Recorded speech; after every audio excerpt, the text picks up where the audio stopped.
Hi everybody, my name is Ed Prisby. I am a member of the Grafton Select Board and also a member of the Grafton Affordable Housing Trust. I'm happy to be here before you today in a production encouraged by our own Jack Kelly of Grafton TV, who has invited me to come in and talk to you a little bit about affordable housing and the need for affordable housing in Grafton. As some of you may have heard, the Affordable Housing Trust has existed here since about 2007. But despite its existence, we've had a little bit of trouble actually producing affordable housing through the trust. We've recently acquired property that has been for a long time owned by the town, which is 25 Worcester Street. And just this past spring, the town, in its wisdom, granted the Affordable Housing Trust ownership of that 2-acre lot for the purpose of developing senior housing, which is 55 and older housing. We've had a few meetings now with the Affordable Housing Trust to plan for the development of affordable housing there and to try and detail what may or may not actually be going there.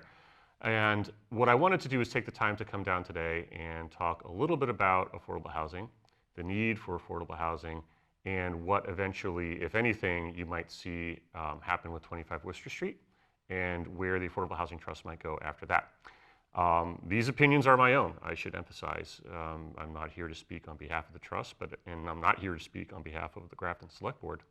I'm here to speak on my own behalf as someone who has advocated for affordable housing in Grafton for the past 10 years and elsewhere in Massachusetts, really back since 2007. So I've been doing this for kind of a while now. So where did this all begin for me? I became interested in affordable housing when I was growing up. I think housing was always something that was on my mind and my family's mind. My family didn't actually own a house until I was 10 years old. We had grown up in apartments before that. And when my father's factory shut down in 1990 and we ended up moving to New Hampshire, my family had to sell their property in a recession. And I remember that my parents' relocation company for their business purchased the home, but did so at a significant discount, which irritated my mother to no end. And I just sort of became aware of how important housing and the cost of housing was to my family and to my ability to then go to college and for our family's ability to afford that. After college, I started working at a real estate conveyancing law firm. And as part of my job, we would process refinances for people. And I began to notice when the loan applications came in that even people that I would consider well off, dual income families making over 6 figures for each member, were really struggling to afford the basic necessities of life. Nobody was saving any money. And all the while, through the 90s, after the mortgage income tax credit became law in 1996, the cost of housing increased as loan rates decreased. Some of you out there might remember mortgage loans interest rates of like 15%. And in the late 90s, those 15, 12, 10% mortgage rates became 7%. Everybody got really excited. There was a refinancing boom during that time. And the goal, particularly during the Clinton administration, was to have everybody afford their own home, which is a laudable goal, except that if you're not going to build any more homes, the cost of the homes that are out there are going to increase precipitously. It's a simple supply and demand problem. So over the course of the past 20 years, we've seen home values, particularly around here in Grafton, as some of you might recall, rise from the mid-100s on average to now somewhere hovering around $400,000, I believe. So all the while, people, of course, their income hasn't increased by those same percentages. And what you see is you have people spending a larger and larger percentage of their disposable income on housing. And now we've gotten to the point in Grafton in particular where about a third of our population is what we would call housing insecure, meaning they're spending, or you all are spending, about 30% of your take-home income on housing. That is up from about 10% over the course of the past 50 years. So used to be that someone could earn a living as a police officer or a teacher or a banker, and you would have one family member stay at home to raise children, and you could afford your single family home and a car and hopefully be able to send your kids off to school. Now it is increasingly difficult for even middle class Americans to be able to, on 2 incomes, afford a home in Grafton.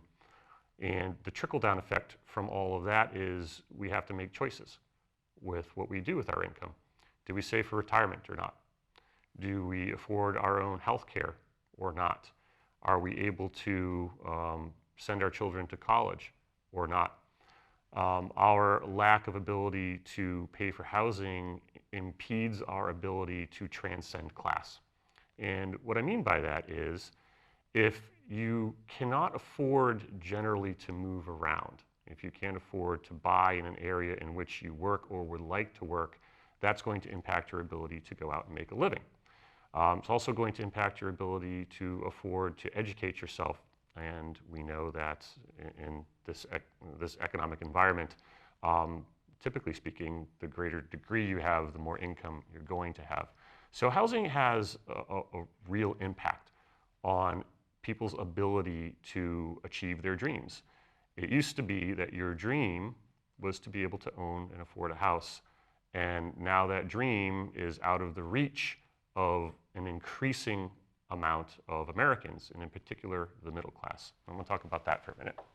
It used to be, again, that affordable housing seemed to be a lower class issue. What I mean by lower class is people typically earning less than $33,000 a year with a median income of about $25,000 a year.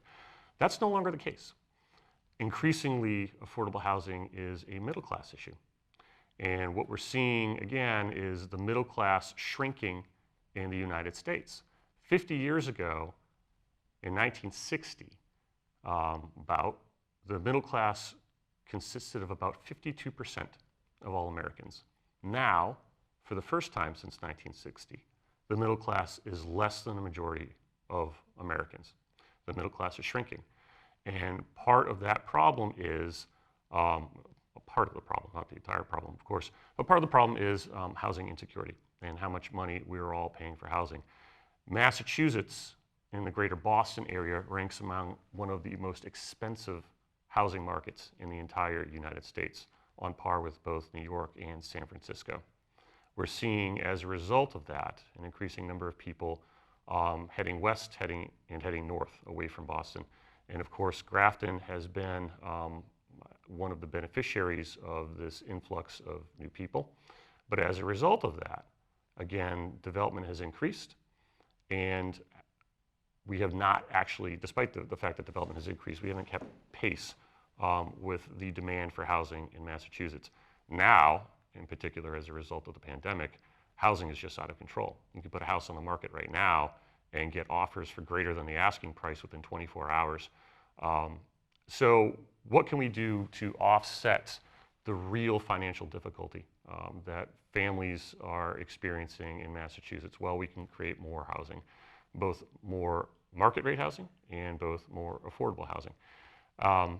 This project in particular is designed to address a particular need in Massachusetts. And I just explained that Massachusetts was one of the most difficult housing markets and one of the most expensive housing markets in the entire country. That is particularly true for seniors. Massachusetts ranks, I believe, last in the nation for senior citizen affordability. We have in Grafton about 3,000 seniors, which is about on par with how many children that we have in the school system. 10% of those seniors, actually 10.8% of those seniors, live in poverty. We actually do very little as a community to try and offset that.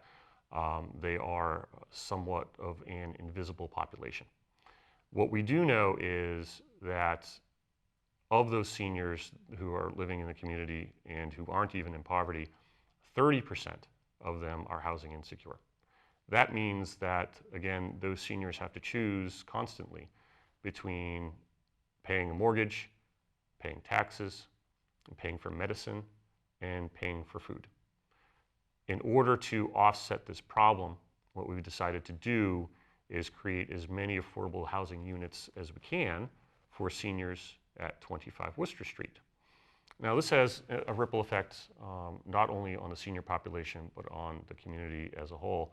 What we've found in Massachusetts, not just in Grafton, is that a lot of seniors are overhoused. And what I mean by overhoused is they are still living in the same homes that they've lived in for many, many years when they had a larger family. But now, as frequently happens, their children grow older, they move away, they have families of their own, and one spouse might pass away, one spouse might become physically incapable of keeping up around the house and to be able to maintain it. All the while, as we all know, taxes in town keep increasing, and these seniors are living on a fixed income. Because housing in Massachusetts is so expensive, even downsizing for these seniors can become a problem. So finding an affordable place to live that is smaller and more manageable can be cost preclusive. And it could eat up all, if not most, of their savings just to sell the place that they're living in and move into someplace else. So we're trying to offset that problem. And in doing that, there are two upsides. Number one, the seniors are able to move into a place that might be managed a little more effectively for them. And number two, that home that they moved out of is now available for other people to move into. So really you're addressing two problems at the same time. So when we started looking at 25 Worcester Street, we really, I've always wondered about that property because it's right smack in the middle of town. It's right on the main road, it's accessible, and it's water and sewer friendly. And I've always thought, if you can't develop 25 Worcester Street for housing, then really there's nowhere in Massachusetts that you can develop. Each and every time since I've been involved in affordable housing, what we always hear is from the neighborhood and the residents near it is, I support affordable housing, but not there, someplace else. And what I never hear is, where else? Where else would you develop the affordable housing? And from my perspective, 25 Worcester Street is perfect. There is really no place else in Massachusetts, I don't think, that would actually be better. So you consider inside Boston, right? Everybody inside Boston will tell you, Boston's too dense, you can't put housing here, the traffic. Okay.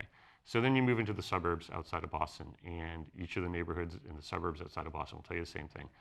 We're too dense, the traffic. And if you've ever sat in traffic in some of the Massachusetts suburbs like Newton, Brookline, Cambridge, you have to admit, that's a lot of traffic. It could take you a half an hour just to move 3 or 4 blocks. Then you get outside of the 128 area where there's a little bit more open space, and then you start to hear, well, the character of the community. It's the character of the community. We don't do housing here, we do open space here. And as a result of the collective decisions made in each community in Massachusetts, Massachusetts is now in the middle of what Governor Baker has called a housing crisis. Now, Governor Baker is not some left-wing communist wingnut who's looking to put public housing everywhere he turns. Governor Baker understands that housing is both a moral and economic issue. We owe it to families and seniors in Massachusetts to allow them to thrive and prosper, and part of that is for them to be able to afford housing. It's also an economic issue because it's really difficult to lure employers to Massachusetts and get them to stay here when they can find cheaper, more affordable, bigger places for their employees to live, and to allow their employees to take home 10, 20% more of their weekly pay than they would otherwise if they moved to the Boston area. So housing has become a large issue here. In particular to Grafton, we know from the Dukakis Center study that the Economic Development Commission completed about 6 years ago now, that housing was identified as one of the primary impediments to economic development in Grafton. So what does this mean to you, the taxpayer? If I were to suggest to you that your taxes are increasing at the rate that they are, not because of children moving into schools, but because of a lack of housing in the area, you might be surprised. Really, what has happened in Grafton over the past few years is a very simple issue. There is a supply and demand problem. As the supply of housing in Massachusetts has shrunk and the demand for living in a town like Grafton has increased, the value of your home has increased. Your taxes are based on the market rate. Therefore, artificially impeding the development of housing in Grafton actually increases your taxes. What we have also seen, and actually Dave Robbins of the Planning Board did an excellent presentation of this back in January that we'll have to cut out and I'll put on one of my websites. What we have seen is that development of family housing over time in Grafton does not really move the needle very much in terms of school-related costs. Bringing a handful of students into a particular development at a time does not necessarily mean you need more teachers and more school buildings. Over time, that's true, but in particular developments, it's not. So really, when you see your tax bill increase, you have to understand that part of the reason for that is we are artificially restricting the development of housing in all of Massachusetts and in particular around here because we do the big 1 acre subdivision stuff, and not everybody needs a 2,800 square foot colonial. What the Dukakis Center study found is that Grafton, in order to economically develop and again decrease the burden on taxpayers, is more apartment housing. Not every worker that's going to come work in the Grafton area or the greater Worcester area needs, again, that 2,800 square foot colonial. Some of them just need a place to live around where they work. So creating affordable housing in this area is an economic development issue. It's a tax issue. Creating larger scale, more compact housing at 25 Worcester Street, I think, is an environmental issue. I think that if you can put people who don't have a need to drive all over the place all the time in an area that is maintained for them and is affordable for them, then those people are not only housed and have more disposable income to use in Grafton, but they're actually within walking distance of a lot of the services that they're going to need. So a lot of the Grafton Center businesses are going to benefit. Talking about the site in particular, 25 Worcester Street historically used to be the location of Grafton High School. And the old Grafton High School was a 2.5, 3-story building, brick. It was very pretty, but it was large. And again, housed school children. If you look at pictures of it from way back when, you can actually see in the background Brigham Hill.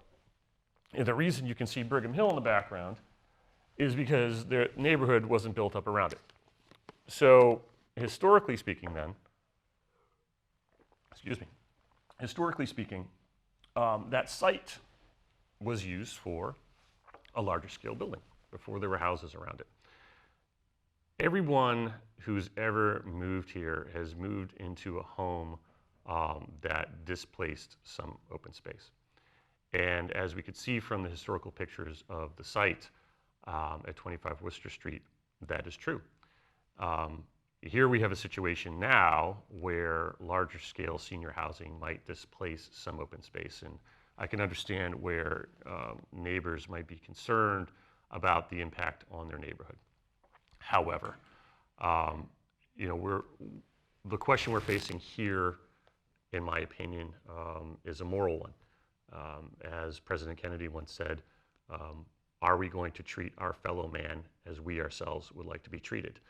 Is it more important for a neighborhood to have some open space maintained than it is for senior residents to afford their medicine? Is it more important for senior residents to be able to afford food and groceries and mortgage payments than it is for someone to experience mildly more traffic than there has been there for the past 50 years? And I don't think that anybody really looking in a mirror could honestly say that, yeah, my need to look out at space that's been open there for the past 50 years is more important than someone's ability to keep out of poverty in their senior years. So that's what we're trying to do here. I know I've said a lot in a short amount of time, but what I would ask is for some understanding from the greater community and for some support to make sure that this particular project and projects in the future are completed, not just for the benefit of the people who are going to move into these projects, but really for the benefit of the entire community. If this is something we can invest in together and take care of our own, then the entire community benefits. We create housing for people who need it, we reduce the tax burden on all of residents, and we increase the ability of Grafton to attract new businesses and the ability to attract people who are going to work at those businesses. So this is a win all the way around, and I want to take the time to just come down here and explain a little bit of that. So I look forward to speaking with the community about this. I look forward to working with the Affordable Housing Trust. I look forward to working with the Grafton Select Board in the future on additional Affordable Housing Trust projects. And if anybody has any questions about this, I'm a pretty visible person, but you can reach out to me through the Municipal Center and also through our Planet Grafton Facebook group. So thanks for listening to all of that. I know it was a lot. I hope it made a little bit of sense, and I'll see you all around.